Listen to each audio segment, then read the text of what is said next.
to the London Property Podcast. This is episode 5, and we're going to start off with the news. Yeah. I'll go first. I read an article in a state agency today, and what they're talking about is supply. Really interestingly enough, supply is down across the UK in general by 10%, and in London it's down by 30%. The interesting thing about that is obviously on the run-up to an election there generally is a dearth in supply, but particularly off the back of the last few years, supply's been down a long way anyway. It's been down to levels which have been actually dipped lower than the worst part of the financial crisis. So to say that we're now down 30% on the back of last year, which was actually there wasn't much for sale at the end of last year, says something.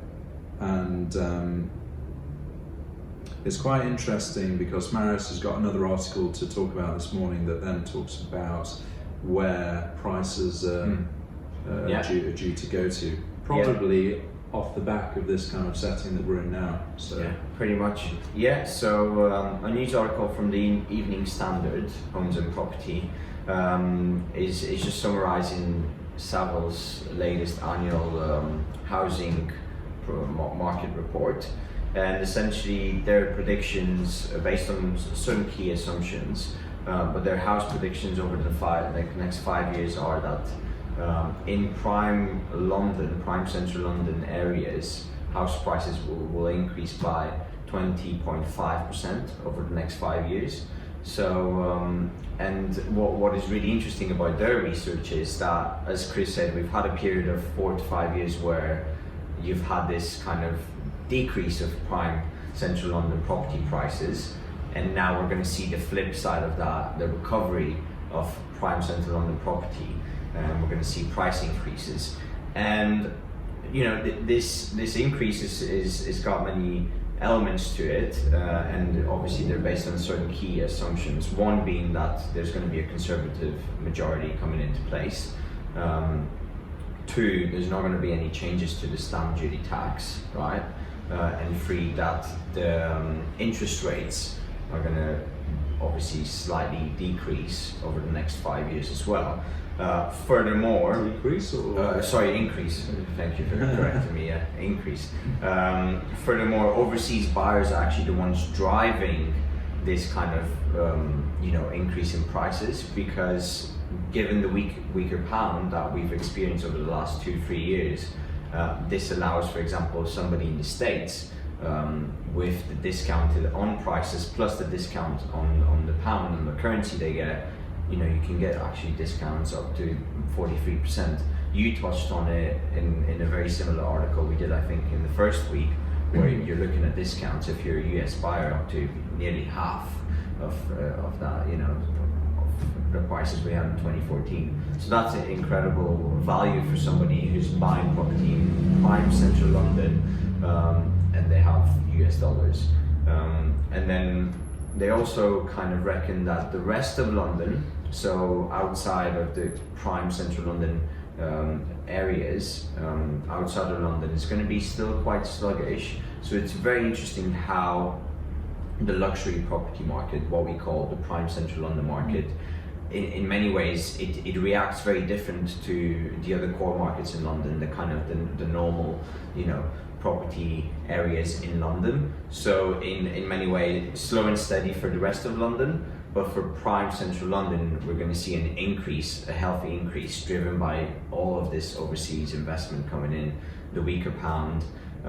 So it's very interesting how it's always the reverse, isn't it? And prime central London has been decreasing over the last couple of years, but now we're going to see a reverse of that. So it is positive. Yes, as Chris mentioned, we've had a period of very low stock availability, kind of sluggish market in the prime central London areas, but now we're about to see the reverse of that, and it kind of makes sense because it is a different market altogether. You're not, the core London markets, obviously you've got a lot of first-time buyers who are going to be affected by interest rates, whereas prime central London, you have a lot of overseas buyers, a lot of international capital flowing into these markets. So how they react are different, and for us it's obviously very exciting news because we specialize with prime central London property. So this is something that we look forward to, but it's not going to be some kind of boom all of a sudden. It's going to be very kind of steady, but there's definitely an increase. So that's a more positive kind of article which we want to see, and I think we have already, prices have corrected. Now we are due an increase, and if you look at the property cycle that we discussed, the 18-year-old property cycle, it kind of falls in line with that. So we're very excited, but it's not going to be a booming market like we had in 2013, 14. Those years. So if they're saying 20% for the next 5 years, how does that compare to the reversal of 2007, 2008? So we've got obviously the changes in stamp duty tax, which has affected the prices and the growth, because now people are being taxed a lot more. So you're not going to see that kind of growth. Second of all, we're going to have an increase of interest rates as well, because they have been historically low. So that's going to affect. So it's a completely different market. But I think the tax implications for anybody buying property, if you look at 2008, 2009 onwards, and if you look at today, it's a completely different environment. It is more regulated. It has completely changed and matured in that way. So hence why I think and the research suggests we're not going to see a massive explosion or a quick recovery like we saw after 2008. So very different kind of periods. They're both recoveries, but in many ways they have the assumptions, the key assumptions are completely different, and the environment is different. So in summary, this the recovery that is going to take place according to this research is more of a mild recovery than what it was back at the end of sluggish recovery, as the research kind of put it, and the guys at Savills who conducted the research, they pretty much called it a sluggish recovery. Sluggish recovery, okay. So that kind of makes sense, because if you look at the reason for the recovery, they're citing the Brexit malaise, right? The uncertainty that's in the way. As soon as that's cleared out of the way, that's when the market will seem to turn around. So at the end of the financial crisis, it was like the stock market was falling, asset prices were falling, everyone thought it was the end of the world, and then all of a sudden it kind of came to an end, and then it started to turn around and people realised, you know what, it's not the end of the world, and then everyone piled back in again. Whereas this time around, it's unless you're really negative about Brexit, I don't think anybody thinks it's the end of the world. And it's the end of the capital system altogether. But uncertainty gets brushed aside. It's like, okay, the uncertainty's gone. Maybe I now come in the market. So that's the news for the week. The next segment. Your question answered. We've got a question here from. What's the question, Chris? Tell me. Got a question from Ali. And he said, why do we pay service charges, and what does a service charge usually include? This is for obviously leasehold properties. So a service charge is basically an annual charge you pay to the freeholder of a building, and essentially it includes maintenance and repairs and insurance for the building. So you've got stuff like the roof, you've got stuff like the piping, external windows, communal parts, and also if you have a property, for example, which is portered, it includes obviously the cost of having the management and the maintenance staff to look after the building. So for leasehold property, this is a key element that people need to consider, and some properties will have more facilities, therefore the service charge is going to be higher. Whereas you'll find leasehold properties with a lower service charge. So to kind of summarize, you're paying for that building to be maintained, to be kept in a very good shape, to be repaired if something does happen, and you've got a reserve fund or a sinking fund, which is called. Sometimes you will need to contribute a little bit more, part of the service charge than usual, to basically cover for any major repairs that are required for the building. So in many ways, the service charge when you buy a leasehold property is a key element. If you are a buy-to-let investor and you're buying an investment property, the service charge is very important, because if it is on the high end, then this is going to eat up into your yield. So a lot of buy-to-let investors that buy in kind of purpose-built blocks or new build or anything that's leasehold, essentially apartments, they're really, ground rent and service charge are going to be key elements for them to consider, because it can really eat up on the yield that you can get. So that's what service charge is. Yeah. Would you like to add something to that? I'll add something to it. I'll just pick up on the point where you said it eats into the yield. Yeah. That's true. It does eat into the yield. Obviously, it's an expense that you have to pay, and you're bound to pay it. And service charge is usually payable either monthly or quarterly or annually. But you are going to be paying a service charge kind of no matter what. And you're not going to be able to get away with it with a leasehold property. With a freehold, that you own outright by yourself, and I'm just explaining the situation because I bought something that was a very high yielding property. It was a freehold. We didn't have any service charge to pay. The only thing that we paid was just the insurance. But so you're not calculating all of this outgoing cost. However, what I would say is buildings do need maintaining and upgrading. And on a freehold property, all of a sudden, if you've got a problem with the roof or you've got any issue, just set aside more money for the maintenance, and that maintenance may come in one lump sum. Whereas generally with a leasehold, if you do pay a service charge and they do run a slush fund, reserve fund, it kind of, most of the time it will smooth it out. Yeah. So what I like to do, if you're a buy-to-let investor, I normally like to say, when you're working out a yield, this is my personal thing that I do. I just take 10% of the rental income for a leasehold property, and I think, right, okay, well 10% is going to go, 5% for a leasehold property is going to go to maintenance. Like if it's a flat, 5% goes to maintenance flat.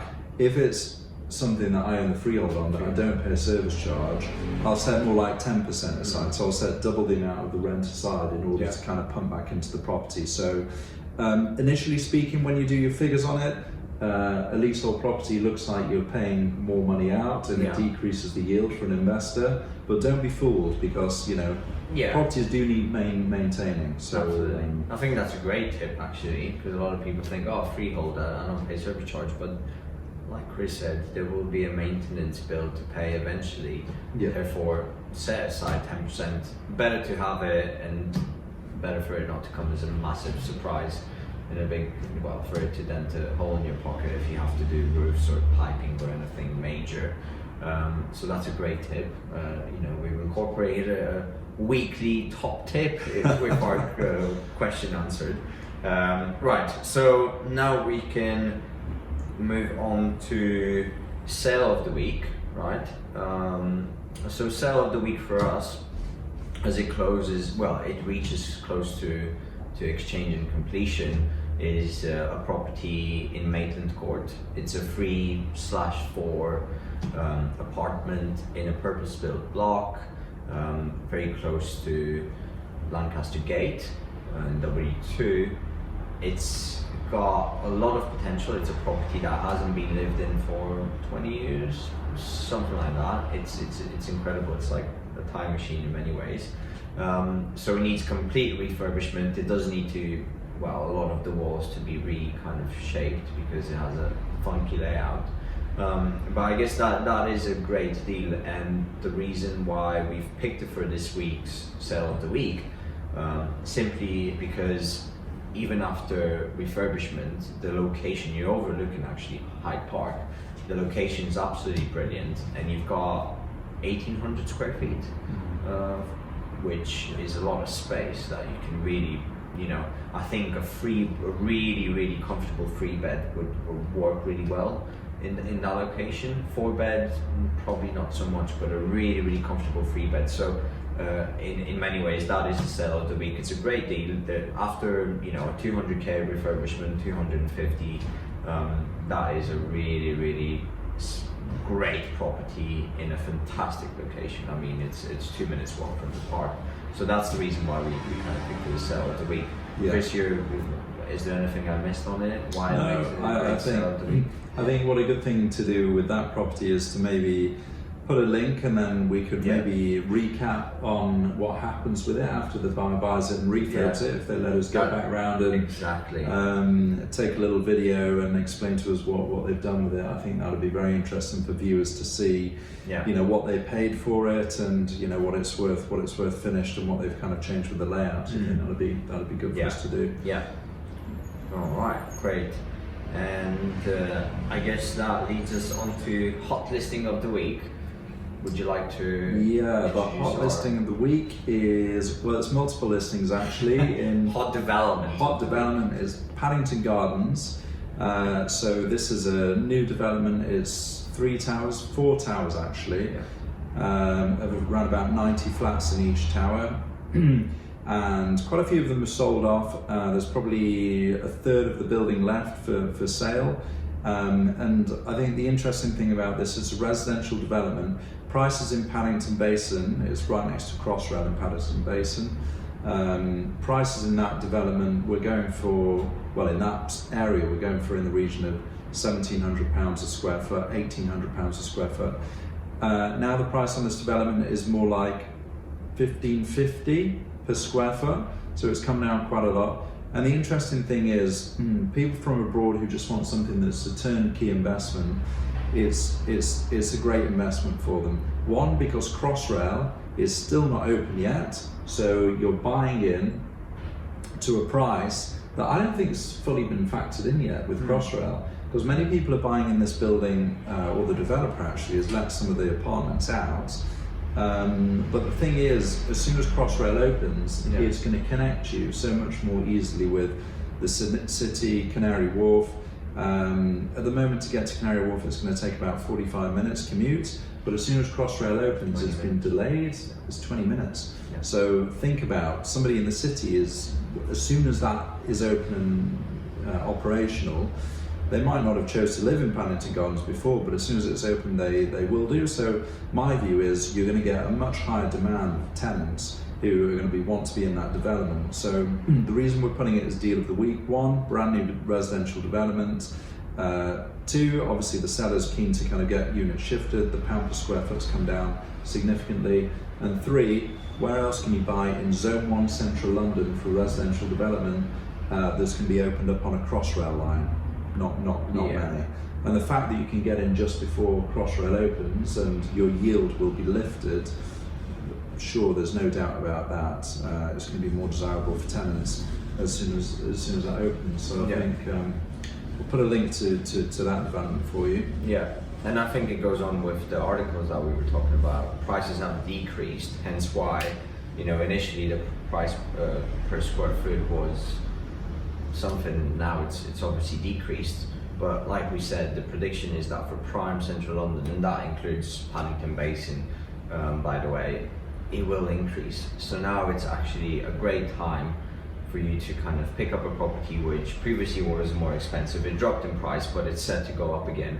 And one thing, I actually, on my way back to home, I walked through Paddington and Paddington Basin, and there's still a lot of new build developments coming up, offices, commercial space, plus residential, which will only impact the prices further. So it's a great kind of time to buy in this development and in that area per se, because it's changed so much. It has everything on its doorstep, and the prices are only set to increase. And Crossrail, the new developments, the offices, it's becoming a very, very interesting and dynamic place, and a lot of people, they want to buy there. I was with a lady 3 weeks ago, and we were looking at Paddington Gardens and London development. So absolutely, it is the right time to get into something like that. And like Chris said, you don't really get Central London Crossrail new build property anywhere else. So it's a very unique opportunity, and hence why we've kind of brought it up this week as hot listing of the week, hot development of the week. So we look forward to, seeing how this develops. There's a lot of units to pick from, 1 beds, 2 beds, 3 beds, so we'll be more than happy to help you. But yeah, otherwise. And the fact that large corporations have moved in there and they've relocated their head offices into Paddington Base and literally on the doorsteps of these flats, such as Marks and Spencer's, such as Nokia, they've moved their head offices there. And they're obviously the head offices, they don't take a few thousand square feet, they take kind of multiple thousands of square feet.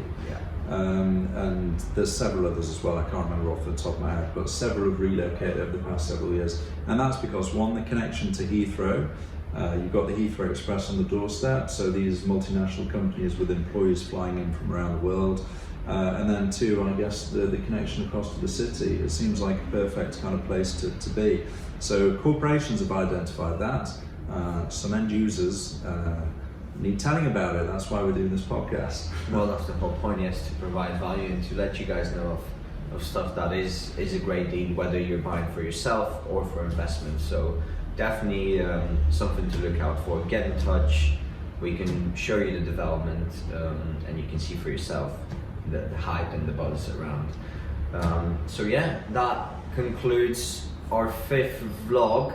I guess we are, changing and improving as we go along. It is only the 5th one we've done. The podcast as well is out, so make sure if you're on Spotify or Apple Podcast, you search for London Property Podcast, because if you're in, on an airplane or, listening or walking, going for a jog or whatever, and you want to take all of this advice and soak it all in and then come and speak to us, then listen to our podcast. We want to provide value to you guys first and foremost. So that's the aim. Check out the podcasts. If you're not onto YouTube, the podcasts are there. We're going to cover all the platforms, so there are no excuses. We're here to help. So yeah, that's week 5 done. Thank you for paying attention. We look forward to your comments and feedback below. See you later. Bye.